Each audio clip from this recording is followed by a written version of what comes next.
Bonjour et bienvenue dans Everything Happens for a Reason, le podcast qui aborde l'angle business des métiers de la création. Car ce qui m'anime est exactement à l'intersection entre la mise en valeur de la créativité et le développement des activités. Je suis Lily Bonnet et vous pouvez notamment me retrouver sur Instagram, Lily Bonnet Management, LILI_BO2NET_management. Le 15 de chaque mois, je vais accueillir dans ce podcast un artiste, un designer ou tout autre acteur qui contribue à la promotion et au soutien de ces métiers. Alors nous n'allons pas parler de processus créatif, c'est certes passionnant, mais déjà exploré dans bien d'autres médias et avec succès. Je préfère me concentrer sur le cœur de mon action, c'est-à-dire le management, le développement, la stratégie, la communication. En bref, comment la magie opère behind the scenes. Certains sont des clients, d'autres ne le sont pas encore. En tout cas, ils partagent la créativité au sens très large. Et surtout, j'aime qui ils sont et ce qu'ils font.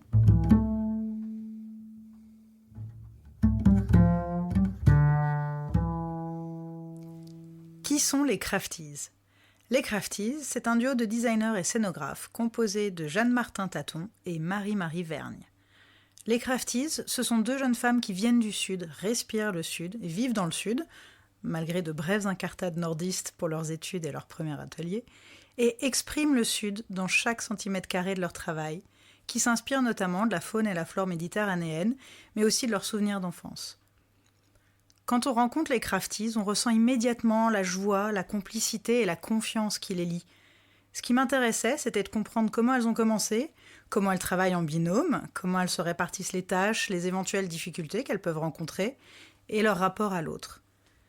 En les écoutant, on adhère à leur vision commune et on distingue aussi la singularité de chacune, au-delà du duo justement. Et c'est aussi ça qui fait que leur binôme fonctionne si bien.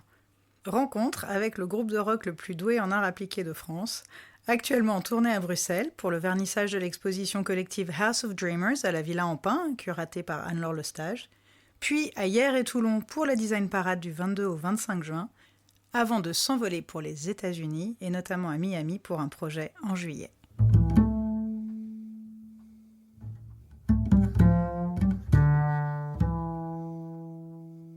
Bonjour à toutes les deux, bonjour Jeanne, Lily. Marie-Marie. Bonjour Lily.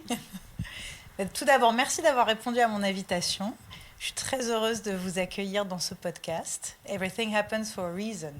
Alors justement, je vous ai expliqué un peu l'histoire de cette phrase qui est un mantra pour moi. Est-ce que vous pouvez me dire, pour commencer, ce que ça évoque pour vous ? Je commence. Donc Jeanne. Voilà. C'est une phrase qui nous inspire beaucoup. Enfin, ça revient souvent d'ailleurs au quotidien où il y a des choses qui marchent et d'autres qui ne marchent pas. Et donc souvent Marie-Marie me dit mais c'est que c'était pas pour nous.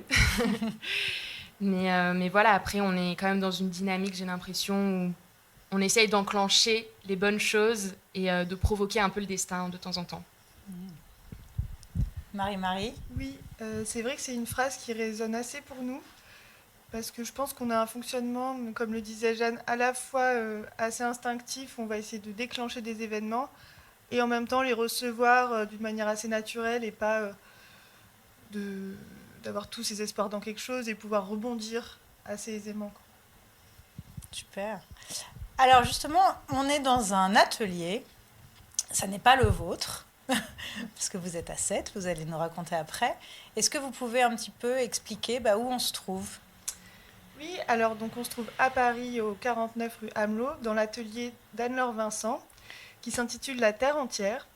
C'est une amie de longue date et également une artiste céramiste, qui a donc cet atelier où il fait sa propre pratique, ainsi que des ateliers pour adultes, enfants, collectifs, chaque semaine. Super. Et pourquoi vous êtes ici alors ? Parce que justement, vous vivez à 7, et donc, mais vous travaillez quand même un peu à Paris, vous vous retrouvez à bouger finalement pas mal. Oui, tout à fait, c'est assez organique. En fait, on a posé, on va dire, nos valises dans un atelier à 7, donc voilà, au soleil, parce qu'on est toutes les deux natives du sud de la France. Donc Marie-Marie est de Arles et moi de Montpellier. Après, on a vraiment, au fil du temps, développé un réseau dans le sud, et on a décidé, après 2 ans à Bruxelles, qui était aussi un super endroit pour débuter notre pratique, de vraiment s'installer à 7 au soleil. Après, voilà, on voyage pas mal on fait beaucoup de déplacements pour les différents projets qu'on a. Et on est souvent à Paris pour des rendez-vous, pour acter des choses. Oui, c'est vrai qu'on essaie d'ancrer notre travail dans un réseau qui est à la fois local et international, national et international. Et Paris, c'est quand même un centre névralgique de la création. Moi, j'ai fait mes études en partie, donc c'est vrai qu'il y en a un réseau qui est installé. Et souvent, comme aujourd'hui, on est en transition entre Genève, Metz et d'autres projets. On y fait un passage assez régulier. Donc, c'est ce qui explique, voilà, cet atelier, il est sur rue. C'est très joli d'ailleurs. Je suis ravie d'être là. Et donc, ça explique parfois, il y a des en scooter qui passent. Il y a toute la vie parisienne autour. Mais c'est aussi, moi, j'aime bien d'être plongée dans un lieu. Et c'est l'avantage de ce podcast qui est nomade. On n'est pas dans un studio. Et ça me fait très plaisir d'aller à la rencontre, justement, aussi de toute cette créativité. Avant de reparler de votre atelier et de votre pratique, peut-être que je vous présente quand même. Donc vous êtes les Crafties et je vous présente habituellement comme designer textile parce que c'est vrai que c'est ce qui vient en premier. Mais en lisant la bio sur votre site, j'aime beaucoup parce que vous dites que vous êtes un binôme expérimental et pluridisciplinaire qui a un traitement de l'espace coloré vacillant du décorum au pictural. Alors est-ce que vous pouvez un peu nous expliquer en quoi ça consiste ?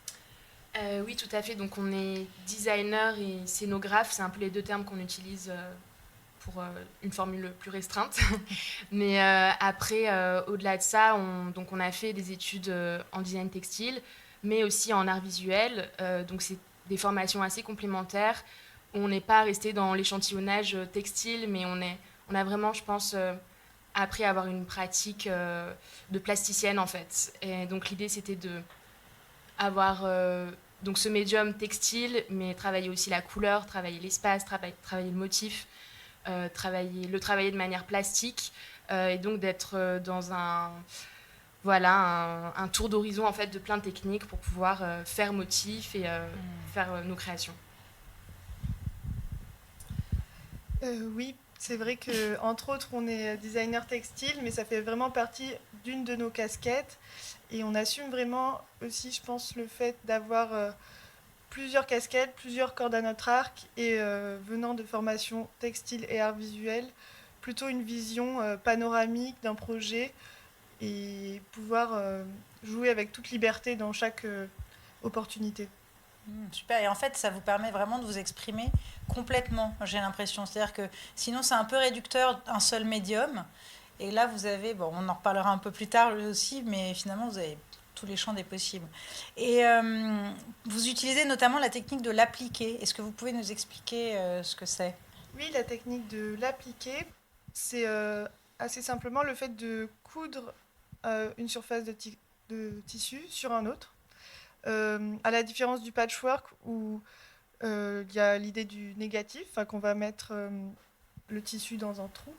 Et là, c'est le fait de, comme un collage, superposer les couches de tissu. Ah oui, c'est vrai, c'est exactement ça. Ça donne vraiment cette impression de collage, en fait. Alors, vous vous êtes rencontrés au lycée. Et je me demandais à quel moment vous vous êtes dit que vous alliez travailler ensemble. Oui, tout à fait. Donc, on se connaît depuis un peu plus de 13 ans, puisqu'on a passé notre bac en 2012. Et du coup, ça part aussi d'une histoire d'amitié, puisqu'on était tout de suite très amis au lycée. Et ensuite, on a continué donc nos études, comme on l'a dit, en textile. Donc, Marie-Marie à Paris et moi à Lyon. Et en fait, on se voyait très régulièrement. On échangeait sur nos projets respectifs au fil de nos études. Et en fait, Marie-Marie a fait un stage à la Villa Noailles en régie des œuvres pendant la première ou la deuxième édition du festival. Première édition de Design Parade. Hier. La première édition à Toulon, okay. Lors de Design Parade d'hier. Ouais. J'étais stagiaire dans la régie. C'était d'ailleurs l'édition où India Madaji était jury. Voilà, et présidente du jury. Présidente du jury, pardon. Pardon. Et en fait, moi j'avais voulu y faire un stage à la fois parce que j'aimais découvrir qu'est-ce qu'était le métier de régisseur. Enfin, ça m'intéressait de voir encore une casquette des métiers créatifs. Et en fait, quand j'ai vu la liberté qu'offrait le festival Design Parade Toulon, je me suis tout de suite projetée sans avoir été ni architecte d'intérieur, ni scénographe pendant mes études. Mais j'avais vu le potentiel de liberté, de personnalité qui travaillait l'espace à travers différents médiums. Et donc, en fait, j'ai proposé à Jeanne en 2018 qu'on y participe. Et ça a marché. Alors oui, c'est une question que j'avais prévue pour après, mais il n'y a pas de problème. J'adore parce que c'est aussi ça de rebondir. Et justement, cette design parade, j'aimerais bien qu'on en parle un peu plus en détail.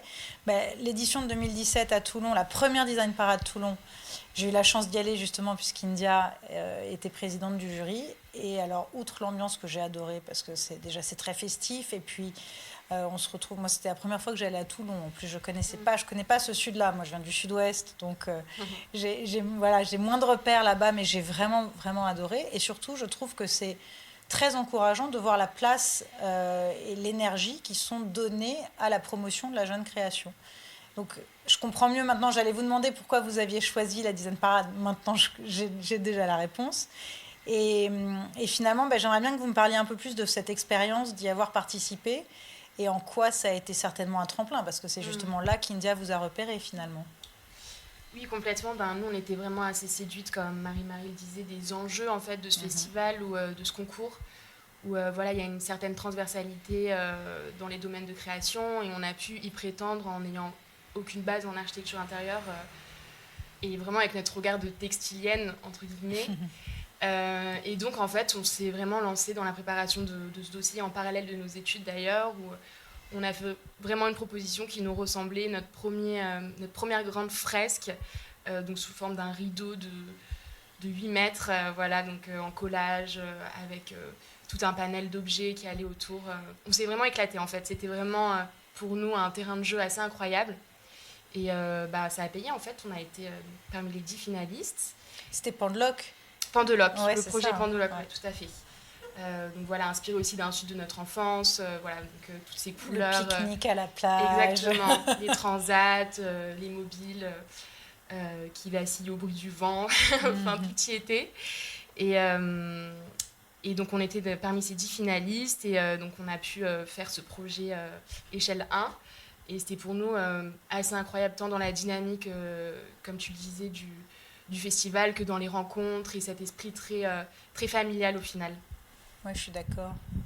Oui, il y a un esprit très familial, et en même temps, ça permet à des personnes qui sont juniors de créer un réseau autour d'un contexte qui est vraiment favorable à créer ce réseau, aussi à se confronter à des exercices comme l'interview, ou écrire un texte sur son propre travail, le diffuser, voilà, à donner l'opportunité à des juniors de pouvoir s'exprimer dans un cadre idéal. Et en plus, un cadre qui est assez paradisiaque, il faut le dire. C'est-à-dire que entre Hyères et Toulon, déjà la Villa Noailles, qui est quand même une villa emblématique, et puis Jean-Pierre Blanc. C'est ça, les équipes sont extraordinaires. Aussi, c'était la première fois qu'on nous donnait les moyens d'avoir une équipe technique, de passer un peu au-delà du scolaire à une réalisation dans le réel. C'était vraiment assez incroyable. Et en même temps, je pense que comme on était encore étudiante, on avait une certaine légèreté, spontanéité peut-être vis-à-vis de ça, du fait qu'on ne s'était pas non plus mis une pression dingue, et on n'avait pas d'ailleurs prémédité de créer notre studio à la suite. Donc il y avait une forme de légèreté, je pense qu'on avait. Ah, génial, ça c'est très intéressant, parce que finalement cette idée de pression, c'est tellement ce qui peut nous freiner toujours, et on se met on se met la rate au courbouillon, on se dit oh là là. Et en fait là, d'y être allé avec aucune attente, finalement vous étiez complètement libre. Voilà, et puis je pense que ça me résonne pas mal avec le podcast, mais nous c'est dans l'autre sens qu'on a beaucoup commencé, et c'est en voyant qu'on faisait de très belles rencontres, qu'on avait des opportunités par la suite, qu'on a commencé à y croire de plus en plus et fonder vraiment le studio plus sérieusement. Génial. Alors, vous étiez justement à Bruxelles, vous en parliez tout à l'heure, et moi je me demandais comment on prend cette décision de quitter une grande ville quand même, qui est même une capitale, même si Bruxelles, alors je connais pas Bruxelles personnellement, mais je connais des personnes qui y ont vécu ou qui y vivent, et qui me disent souvent qu'il y a un côté très provincial à Bruxelles, c'est ce qu'ils adorent d'ailleurs, Donc c'est vrai que c'est moins une plaque tournante comme Paris, je pense, mais c'est quand même une ville et internationale. Et comment on décide de retourner à Sète? Oui, c'est quand même à la croisée de plusieurs pays et il y a une dynamique assez importante. Mais ça faisait quelques mois qu'on réfléchissait assez simplement à changer d'atelier. Et en fait, en y réfléchissant, je crois que vis-à-vis de notre réseau, de nos projets de vie, on avait assez envie de retourner en France. Et ensuite, on a procédé un peu, entre guillemets, par élimination, mais on avait vraiment envie de revenir quelque part à nos origines, à l'endroit d'où on vient, avec aussi tout le contexte méditerranéen qui nous inspire beaucoup. Et c'est vrai qu'à un moment, on a réfléchi, pourquoi pas à Marseille, mais pour nous, c'était la même échelle que Bruxelles et on n'avait pas envie de créer un nouveau chapitre qui soit une copie, on va dire, du précédent, et plutôt d'être dans une dynamique là un peu plus long terme. On passe aussi à un cap où peut-être qu'on a saisi des opportunités et maintenant on a envie de les construire, quoi, de les générer. Oui, tout à fait. Et puis, l'été dernier aussi, on a eu un projet en lien avec la Villa Noailles aussi d'une exposition d'un voilier qu'on a fini de rénover au Mall Saint-Louis, pardon. Donc, c'est la zone technique à Sète. On a passé vraiment une dizaine de jours à faire les dernières rénovations de ce bateau qu'on a mis à l'eau et sur lequel on a tourné un film sur les temps d'auto, donc entre Sète et Bouzigues. Et donc, je pense que ça a pas mal généré l'envie aussi de s'implanter là-bas parce que ça nous avait beaucoup plu. Il y a un côté assez populaire, en fait, qu'on aime beaucoup. Il y a vraiment cet héritage aussi d'avoir des ateliers d'artistes qui perdurent. On connaît pas mal de jeunes aussi qui sont installés là-bas récemment. Donc, voilà, c'était un peu un concours de circonstances qui nous a amenés à Sète et on est hyper heureuse. Everything happens for a reason. Oui, c'est clair. Et puis, un peu comme pour la Villa Noailles, mais on perçoit une dynamique dans les institutions culturelles que sont par exemple le MRAC à Sérignan, le CRAC Occitanie à Sète, le collectif Mécènes du Sud. Voilà, c'est aussi des institutions avec lesquelles qu'on aime beaucoup, dont on suit le travail depuis longtemps. Et c'est vrai que l'ancrage, on va dire, conceptuel qu'ils ont nous intéresse beaucoup. Alors justement, parlons des institutions, parce que c'est ce que je voulais un peu dire déjà tout à l'heure avec la Villa Noailles, qui est vraiment une institution, pour moi, qui promeut la création et surtout la jeune création, comme on disait, sous l'impulsion de Jean-Pierre Blanc.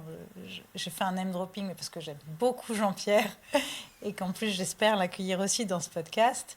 Mais je sais que pour lui, il a un rôle en plus politique localement très important. Et donc c'est intéressant de voir que vous avez finalement un vrai lien avec toutes les institutions locales. Alors comment ça se passe? Parce que parfois on peut avoir l'impression, étant artiste ou artisan, que de contacter les institutions, il y a des freins, ou alors il faut être du sérail, ou il faut avoir certains réseaux. Donc comment ça se passe exactement? Je pense que c'est ce qui nous a séduites aussi à Sète, parce qu'il y avait vraiment un retour bienveillant. On n'avait pas forcément de contact, mais en envoyant spontanément des mails, on a été hyper bien reçus. Et juste ça, c'est un accueil hyper chaleureux, de la part des institutions également, qui ont envie de faire ce pont en fait, entre les artistes, la vie des ateliers, des projets plus autogérés et l'institutionnel. Il y a une forme de réseau assez transversal. Il y a vraiment des passerelles finalement, mais plus qu'à pour Paris. Beaucoup plus qu'à Ouais, Paris, ok. justement. Ouais. Et puis pour la Villa Noailles, oui, c'est d'année en année où ils ont vraiment l'art de garder ces liens familiaux avec les artistes avec qui ils travaillent. Et donc c'est vrai que Jean-Pierre a un rôle ultra important dans cette idée de faire une entente entre les artistes, les techniciens, les personnes qui travaillent à la Villa Noailles. Très fédérateur. Et très fédérateur et allié même des amitiés importantes. Enfin, pour nous, c'est un lieu très important à tout point de vue.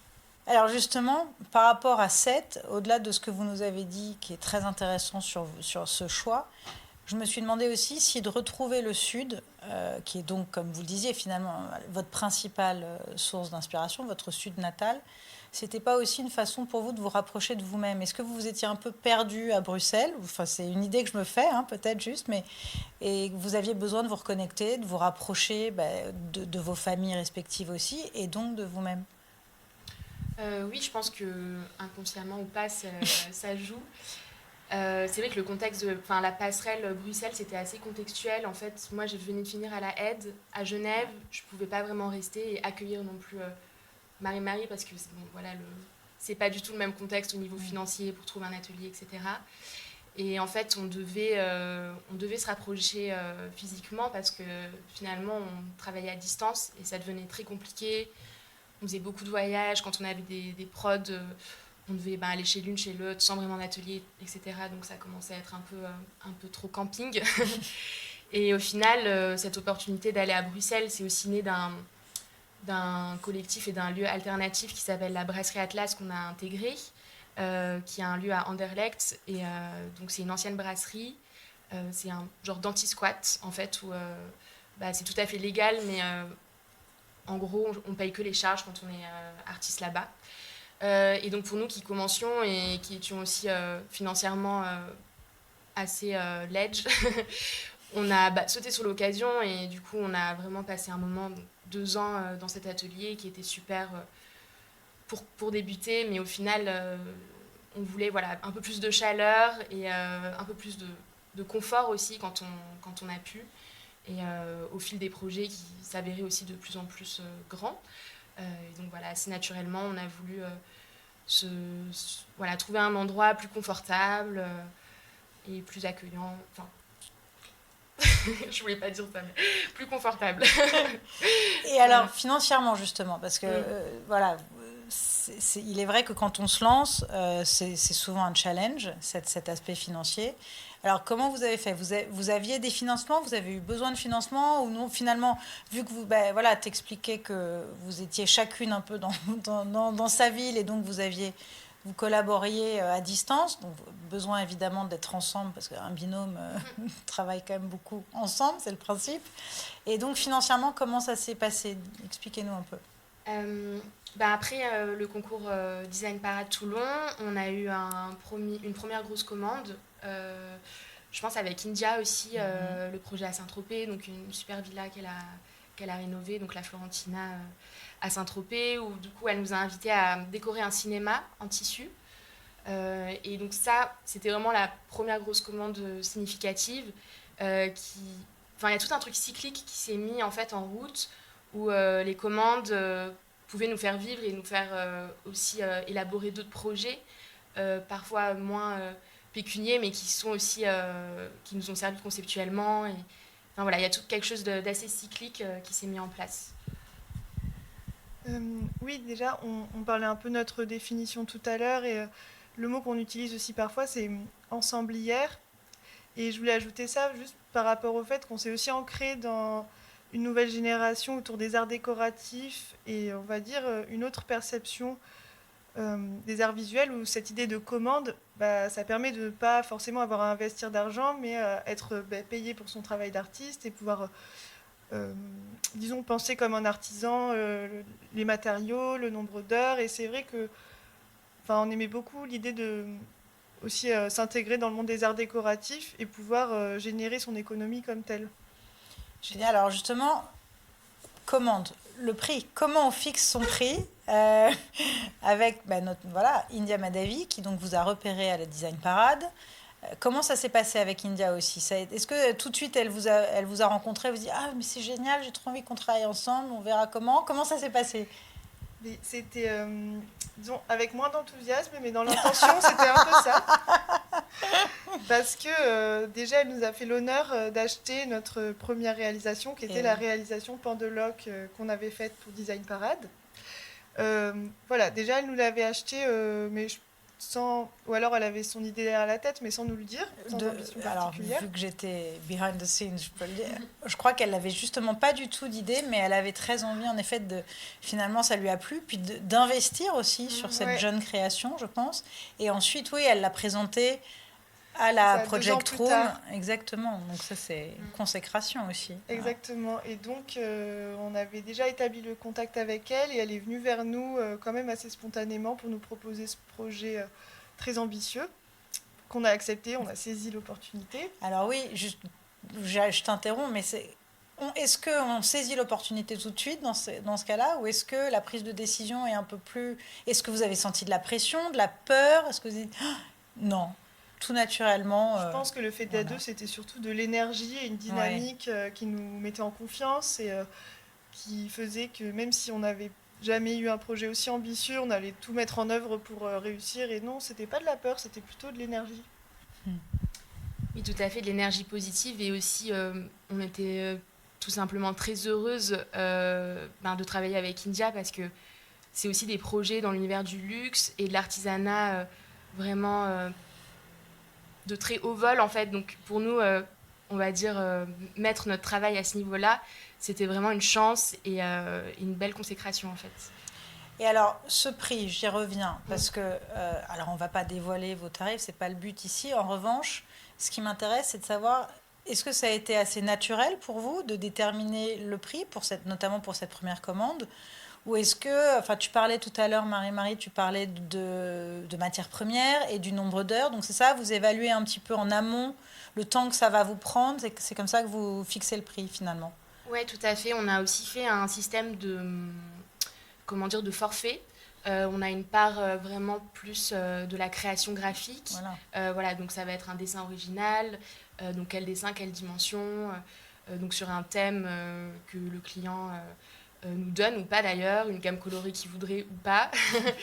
Et du coup, donc il y a ce forfait plus de la conception, on va dire, graphique, la sélection des matières. Et ensuite la réalisation, donc plus au mètre carré, donc en fonction du temps que ça va nous prendre pour la réalisation du projet. Oui, finalement, comme un artisan, parce que c'est vrai qu'il y a un peintre, ce sera toujours au mètre carré, enfin, globalement, et en fonction après, évidemment, du type de peinture qu'on va utiliser. Mais donc, oui, je vois très, très bien le ratio.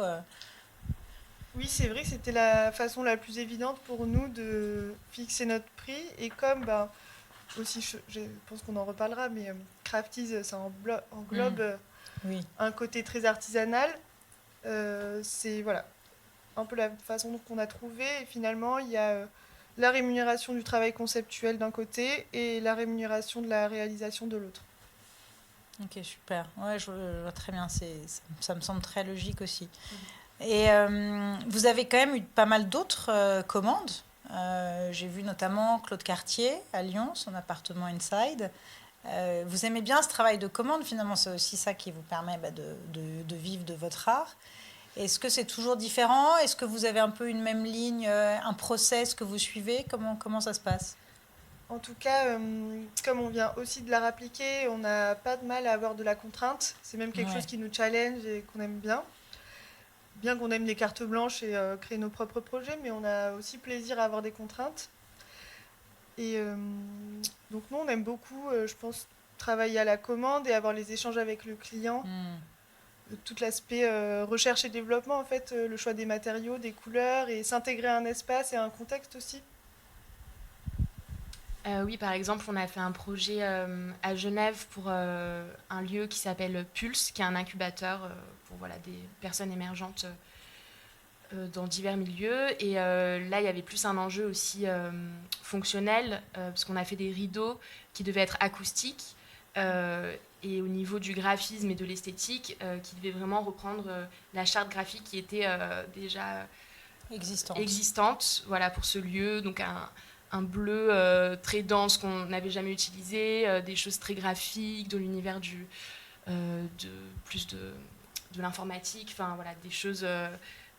Donc là, c'était une contrainte, un enjeu en fait au final qui nous a pas mal challengé et qu'on a aussi eu beaucoup de plaisir à explorer et à réaliser. Et en fait, c'est très technique. Vous parlez d'acoustique, mais là, on est dans un... Voilà, on sort de l'artisanal même, parce que ça devient des matériaux qui sont encore plus spécifiques. Tout à fait. Donc, on a échangé avec un acousticien qui nous a parlé du grammage des tissus, de la matérialité des tissus pour leur fonctionnalité. Donc là aussi, c'était un enjeu technique hyper intéressant pour nous de propulser vraiment notre travail d'artisanat dans un contexte différent. Génial. Ça vous a plu? Ouais, c'était super. Ouais.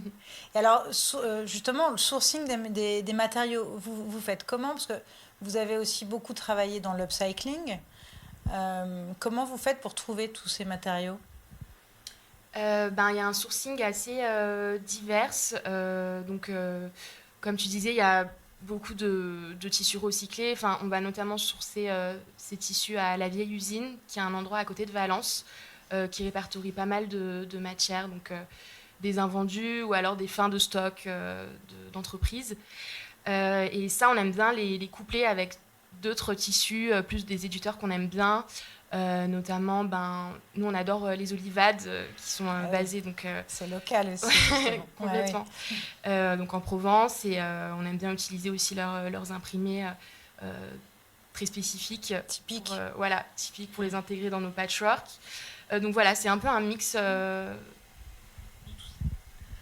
Oui, on a un peu une veille au long terme, on va dire, avec des choses qu'on stocke à l'atelier, des bons plans, des choses fin de série qu'on va trouver, et une veille spécifique par projet. C'est vrai que quand c'est des espaces publics ou avec des contraintes, on doit avoir aussi des normes et utiliser des tissus neufs, mais on va s'adapter selon les projets. Ce qui explique aussi que vous avez besoin d'un atelier assez grand, parce que vous devez pas mal stocker, en fait. Oui, c'est vrai. Et puis on travaille principalement de très grands formats. Donc, en plus, on a besoin d'espace à la fois au sol et à la fois sous plafond. Et alors, comment ça se passe dans votre atelier? Donc, vous avez même des plots, que je ne sais pas expliquer, mais vous travaillez tout dans votre atelier. Oui, tout ou à fait. in situ aussi, ça dépend des cas. On travaille dans notre atelier et ensuite on aime bien aller installer nos pièces quand même nous-mêmes et faire des retouches aussi sur place. Mais oui, notre atelier, c'est très haut de plafond, très lumineux. On a installé des tringles un peu partout pour pouvoir suspendre les créations. On a aussi 2 grandes tables qu'on a fait sur mesure, des tables de coupe, qu'on a faites sur mesure pour à la fois couper, coudre, assembler. Et on a plein de boîtes avec des chutes, toutes nos matières comme ça, empilées. J'adorerais venir voir. Mais tu viendrais. Ah oui, avec plaisir. Ce sera une occasion d'aller visiter cette que je ne connais pas. Mais j'adore. Je visualise très très bien, à mon avis, votre atelier. C'est formidable. Alors, pour continuer dans le travail de collaboration, vous avez aussi réalisé des vitrines pour Hermès. Et j'aimerais bien en parler parce que je sais que parfois Hermès ne crédite pas les artistes. Vous avez vraiment communiqué sur cette collaboration. Est-ce que vous pouvez dire comment ça s'est passé, comment vous avez été contactée? Marie. Oui. C'est à travers plusieurs rencontres qu'on avait faites à la toute base aussi via la Villa Noailles, mais de fil en aiguille. Pascal Mussard. Oui, voilà, de fil en aiguille, on avait fait plusieurs rencontres et rendez-vous chez Hermès. Et lorsqu'ils nous ont appelés pour réaliser les vitrines, c'est vrai qu'on a tout de suite eu le souhait aussi de travailler avec Petit H, qui est leur laboratoire de création à partir de leur chute, donc qui était vraiment aussi un laboratoire qui faisait écho à notre propre travail.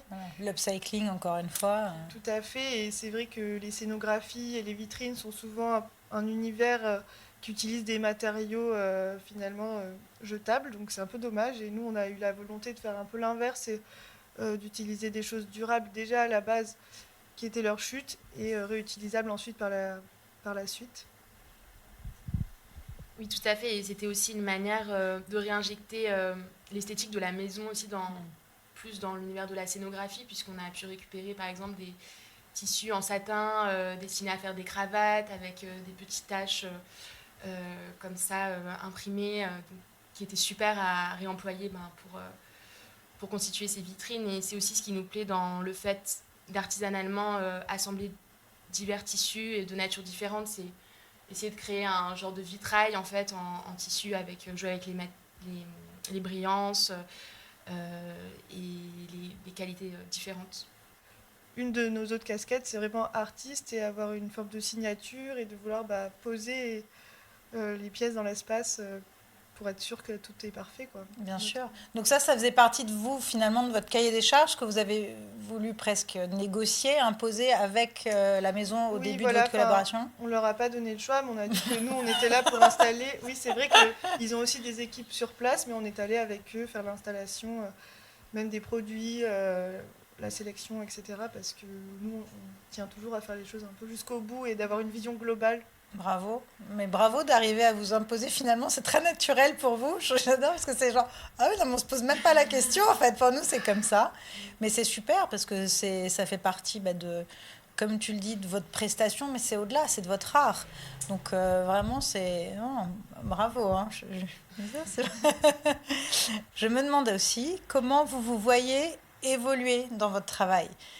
Donc on l'a dit au tout début, c'est vrai que vous avez envie de pouvoir travailler tous les médiums un peu et de vous laisser cette liberté.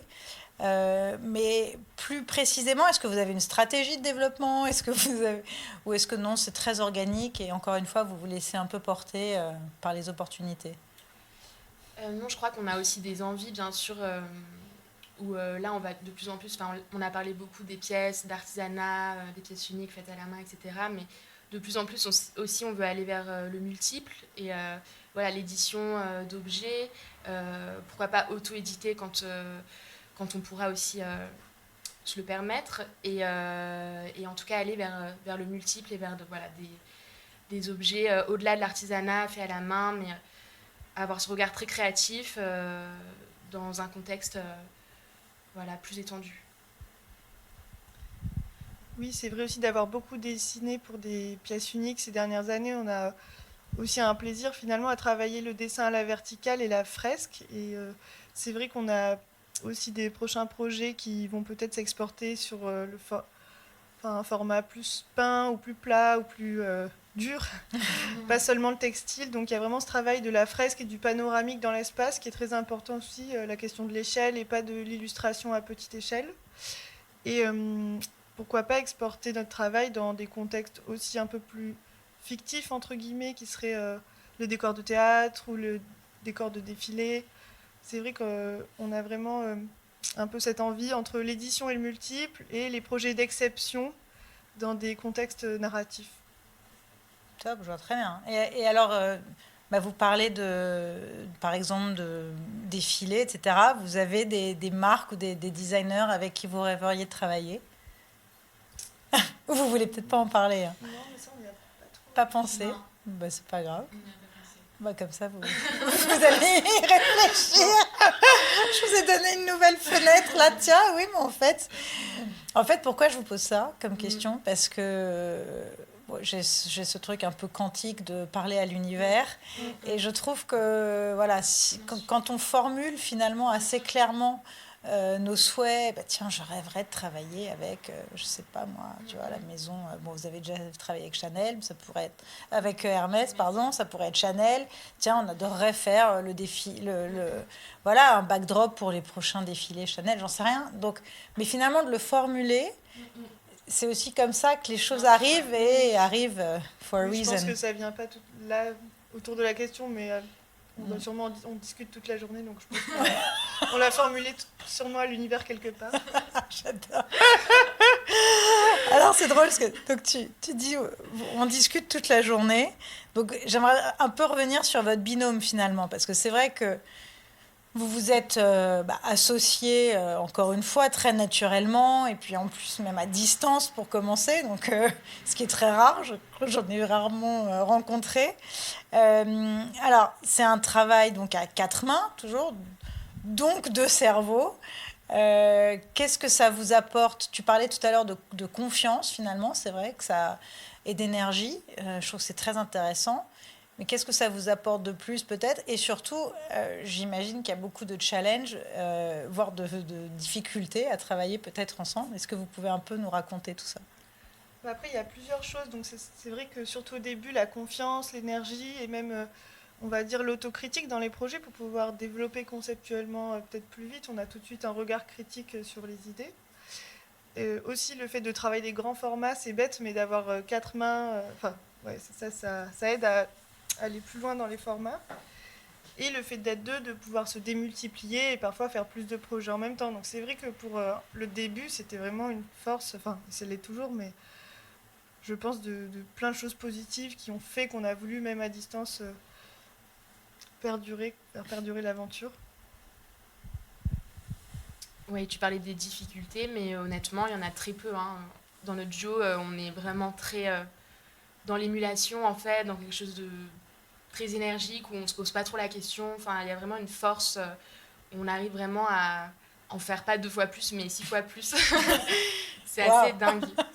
Heureusement que vous n'êtes pas 4. Oui, c'est ça. Puis je pense qu'on a en ayant commencé notre pratique professionnelle en tant que duo, on a peut-être un rapport un peu différent à l'ego pour les créatifs qui fait qu'on est toujours dans quand même faire attention à la vie de l'autre et en même temps on se laisse la liberté de s'exprimer chacune, d'apporter nos idées, nos expérimentations. Enfin, ça n'empêche pas de... C'est pas forcément des compromis les projets, mais par contre ça fait qu'ils évoluent d'une manière ouais, plus construite. Enfin, je sais pas exactement, mais...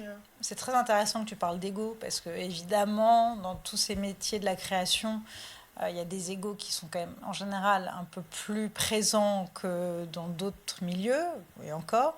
Et c'est super intéressant, finalement, vous vous canalisez mutuellement. Je pense qu'en tout cas, on fait attention l'une à l'autre Ouais. et on va toujours se poser la question si quelque chose est OK ou alors on se fait aussi extrêmement confiance et si on dit à l'autre non mais ça j'y crois, je pense que ça va marcher, enfin, on va la laisser faire et pas dire non, être dans un combat pour se convaincre.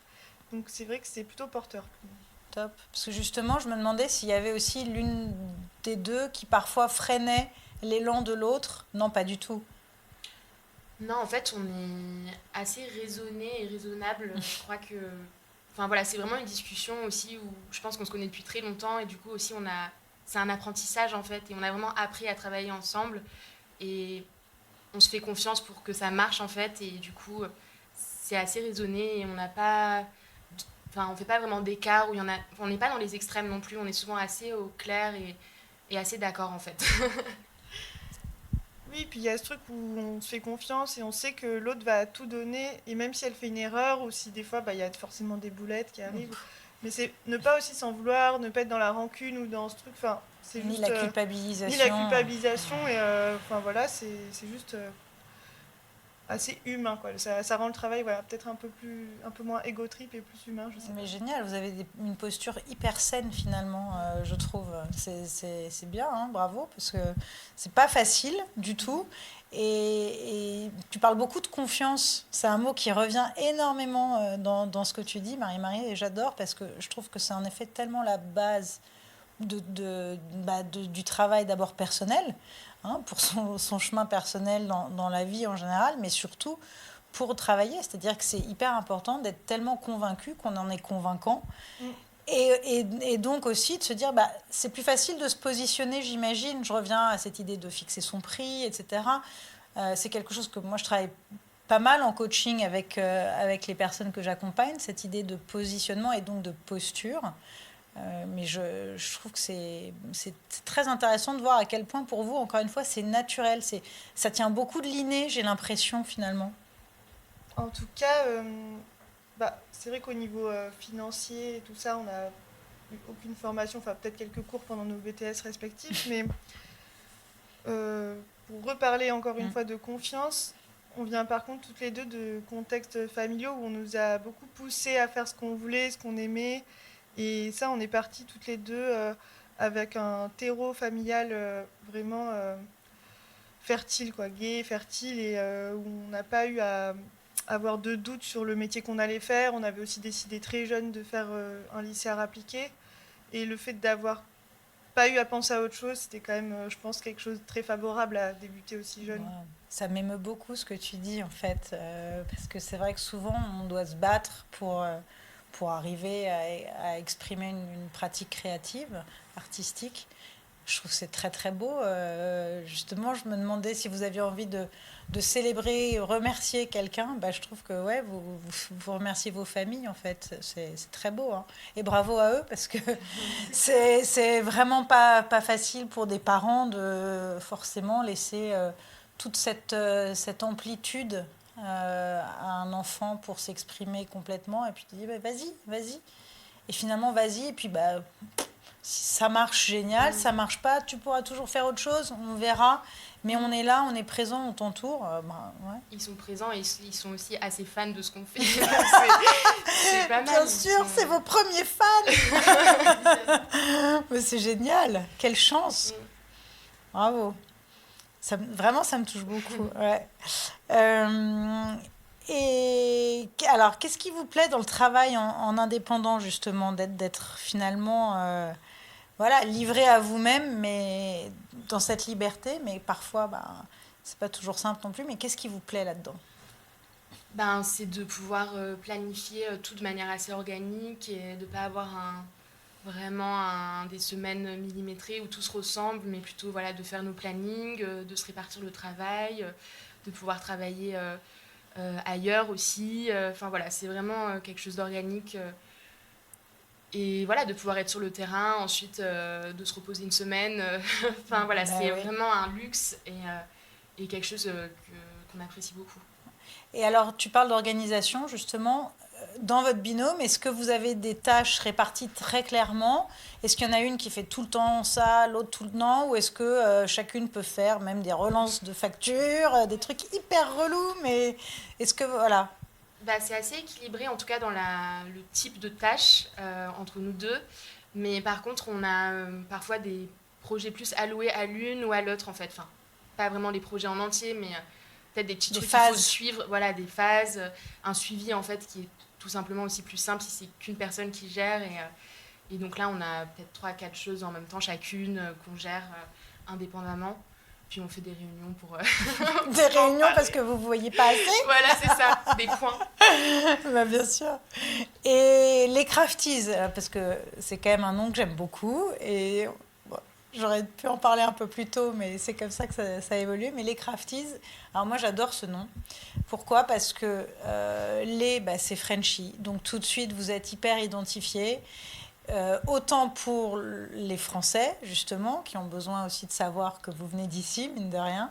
Mais à l'international, on sait que cette French Touch, elle a beaucoup de... Voilà, elle est très, très séduisante et que c'est aussi gage, je pense, de qualité et de créativité. Et craft, bon ben voilà, hein, c'est tout cet artisanat, c'est tout ce travail de la main et évidemment de l'esprit aussi. Mais comment vous l'avez trouvé ce nom? Parce qu'il est vraiment excellent.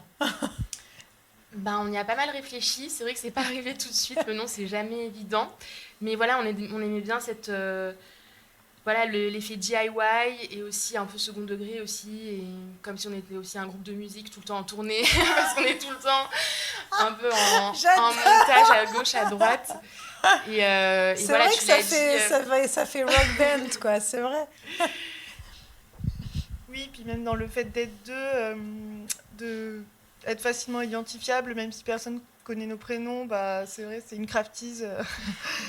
Et ouais, ce jeu avec le franglais, parce que nous, on parle anglais, mais on va dire le minimum, on n'est pas fluent avec un super accent, donc on assume le franglais. Et, euh, et oui, vraiment, il n'y a pas de mot en français équivalent à craft, dans le sens où ça définit à la fois l'artisanat d'exception et le bricolage, le DIY. Le DIY, c'est vrai. Et nous, on se positionne vraiment en fait entre les deux et on aime autant bricoler, expérimenter que être dans l'univers, on va dire, de l'artisanat de luxe avec un savoir-faire unique, inventer nos propres méthodologies, etc. Génial, ouais, vraiment j'adore. Alors, les crafties, finalement, ce nom ouvre aussi à l'international. Vous avez envie de travailler ailleurs, in the whole world? Oui, tout à fait. C'est une envie grandissante. Et d'ailleurs, on a un projet à Miami qu'on va aller installer là au mois de juin. Donc un super projet, toujours dans l'univers du luxe. Et là, donc ça va être pour une boutique qui s'appelle Todd Snyder, sur une allée assez passante de Miami. Et donc c'est une grande fresque en tissu pour les cabines d'essayage en fait. On va aller installer. Ouais. Et vous y allez donc. On parce y que va donc, encore une fois, ça fait partie de votre cahier des charges. C'est comme ça que vous vous présentez. Oh, c'est génial. Et on va en profiter pour faire un crafties tour et aller à New York aussi, rencontrer des personnes. Top. Donc ça, c'est juin. Au mois de juin, tout à fait. Juin, génial. Ok. Ça va être à peu près à ce moment-là. Je crois que ça va être diffusé de mémoire. Donc génial. Ah, top. Ouais, c'est super. Nous, on a vraiment cette envie, comme on le disait, d'être à la fois dans l'ultra local. Et c'est vrai qu'on a aussi des projets à venir à Sète et dans un territoire plus petit et international. On aime beaucoup voyager. Grâce à Hermès, on était en Turquie l'année dernière, à Istanbul, parce qu'on a aussi fait les vitrines de l'aéroport d'Istanbul. Wow. Grâce à la Belgique aussi, donc c'était aussi pour une raison. On a quand même développé un réseau... notamment un peu aux Pays-Bas. Enfin, c'est vrai que c'est une envie grandissante de s'exporter. Et donc, juste Genève aussi, avec la HED, qui est la Haute École d'Art et de Design. donc que tu as faite, toi, Jeanne. Et j'ai vu que vous y étiez récemment pour un workshop. Vous pouvez nous raconter? Oui, exactement. Moi, j'ai fait mon master art visuel là-bas et Marie-Marie a aussi fait un échange aussi là-bas en 2017. Ah oui, 2017. Et donc, ils nous ont rappelé aussi pour même un projet d'architecture. Enfin, on a fait des rideaux pour la cafétéria du nouveau campus. Ah, top. Ouais, c'était super. Et notamment des interventions aussi pédagogiques, puisque l'année passée, on a fait jury pour des jurys intermédiaires en filière architecture intérieure. Et là, récemment, la semaine dernière, on y était aussi pour conduire un workshop intersection pour la semaine de tous les possibles. Et donc, on a construit un projet avec les étudiants et étudiantes de différentes filières, que ce soit en art visuel qu'en archi intérieur, en bijoux. Voilà, donc c'était aussi très intéressant pour nous de proposer un projet transversal qui puisse convenir à tout le monde et un projet collectif qui soit porté par tout le groupe. Et ça a duré combien de jours, là, le workshop? Une semaine. Ah ouais. Donc on a construit un cirque en une semaine. Voilà, on a eu un partenariat avec une voilerie proche de Genève qui nous a donné des anciennes voiles, d'immenses voiles de bateaux qu'on a utilisées pour l'infrastructure de ce cirque. Et puis il y a eu tout un jeu de performance et de numéros comme ça à la suite. Super. Mais vous vous êtes retrouvés très à l'aise aussi dans cet exercice de workshop? C'est vrai que la pédagogie, ça fait maintenant aussi partie de l'une de nos casquettes. On n'en est pas notre premier workshop et on en a donné dans différents types de filières, que ce soit des CAP, des diplômes supérieurs. Alors, selon les pays, ça n'a pas les mêmes noms. Et avec des étudiants et étudiantes de différentes sections. C'est vrai qu'un assez marquant qu'on a fait récemment, c'était au lycée des métiers d'art à Uzès, dans le sud de la France, avec tous les lycéens à la fois en art appliqué et à la fois dans les différentes sections de CAP. Donc il y avait des tailleurs de pierre, des ébénistes, des tapissiers d'ameublement, des ferronniers. Enfin, c'était vraiment un projet collectif avec 98 élèves, un autre designer et l'équipe pédagogique au complet. Mais vraiment quelque chose de très, très motivant. C'était super. Bravo. Et transversal aussi. Ouais. Et donc, dans ces cas-là, finalement, vous avez une vraie notoriété locale aussi, j'imagine, parce qu'il y a souvent... la presse locale aime beaucoup ce genre d'événements. C'est vrai. Et c'est aussi le soutien de nos anciens professeurs de lycée, en fait, qui ont vu notre parcours et qui en sont assez fiers d'une certaine manière et qui nous invitent dans les différentes sections. Voilà. Puis ça nous fait de l'expérience et maintenant, on réitère...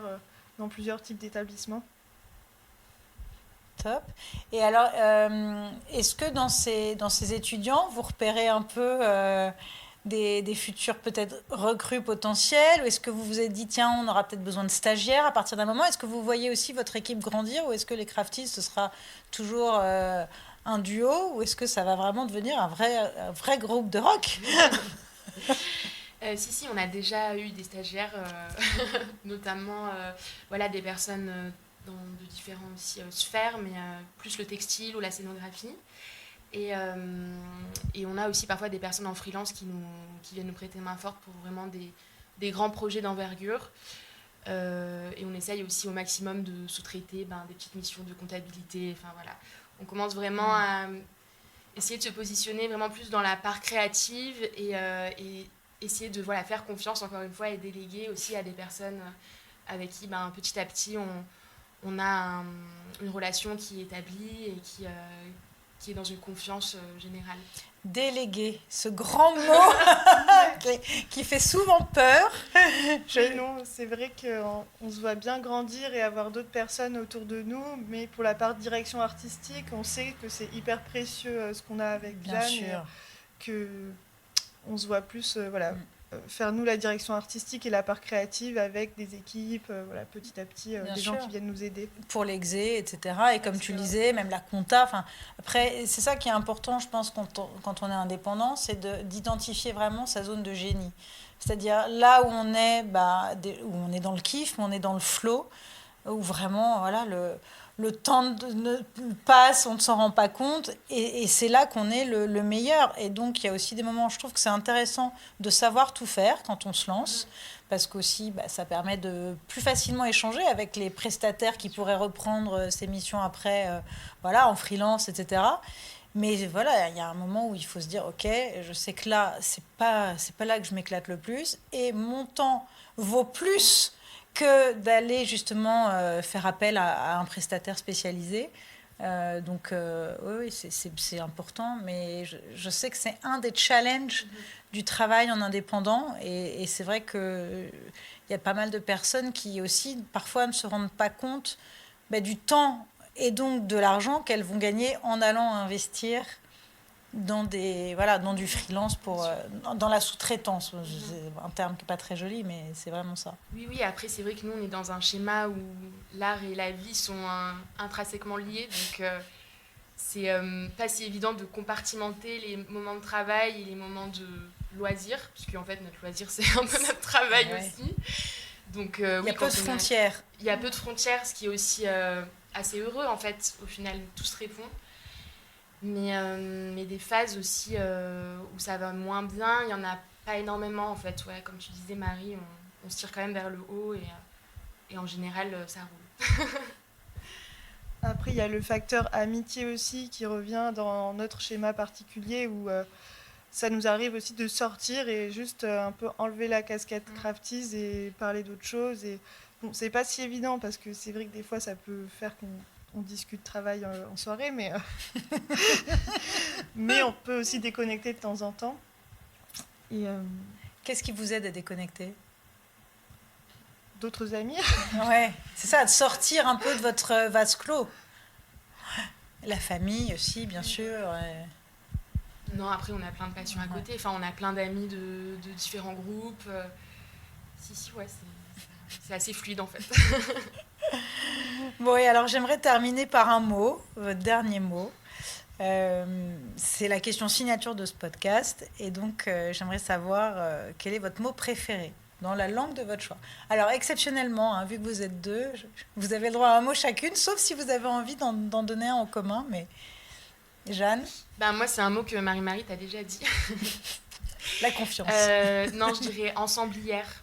Parce que, du coup, c'est un mot qui nous définit dans notre pratique créative.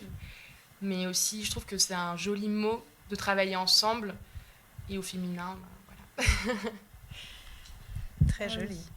Moi, j'avais quelque chose d'encore plus bateau, mais c'est vrai que c'était aussi tellement le fruit de 1 an de réflexion que j'avais envie de dire crafties. Yo. Parce que c'est vrai que c'est un mot auquel on a beaucoup réfléchi, même s'il y a cet aspect un peu humoristique, mais c'était finalement pour définir un peu tous les sens de notre projet. Et oui, c'est ce qui me vient à l'esprit maintenant. Génial. Top. Merci beaucoup à vous deux. Merci à toi Lily pour l'invitation. C'était super. C'était super. Merci. Merci.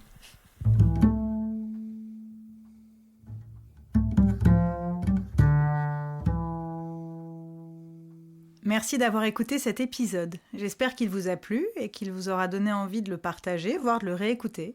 Spread the love, manifestez votre kiff, mettez des étoiles sur votre plateforme d'écoute préférée et surtout, n'hésitez pas à écrire des commentaires. Vous pouvez aussi me contacter sur Instagram, lily_bonnet_management. On se retrouve le 15 du mois prochain avec un ou une nouvelle invitée, ou peut-être même avant avec un épisode surprise, un bonus ou un épisode solo. Et d'ici là, n'oubliez pas que everything happens for a reason.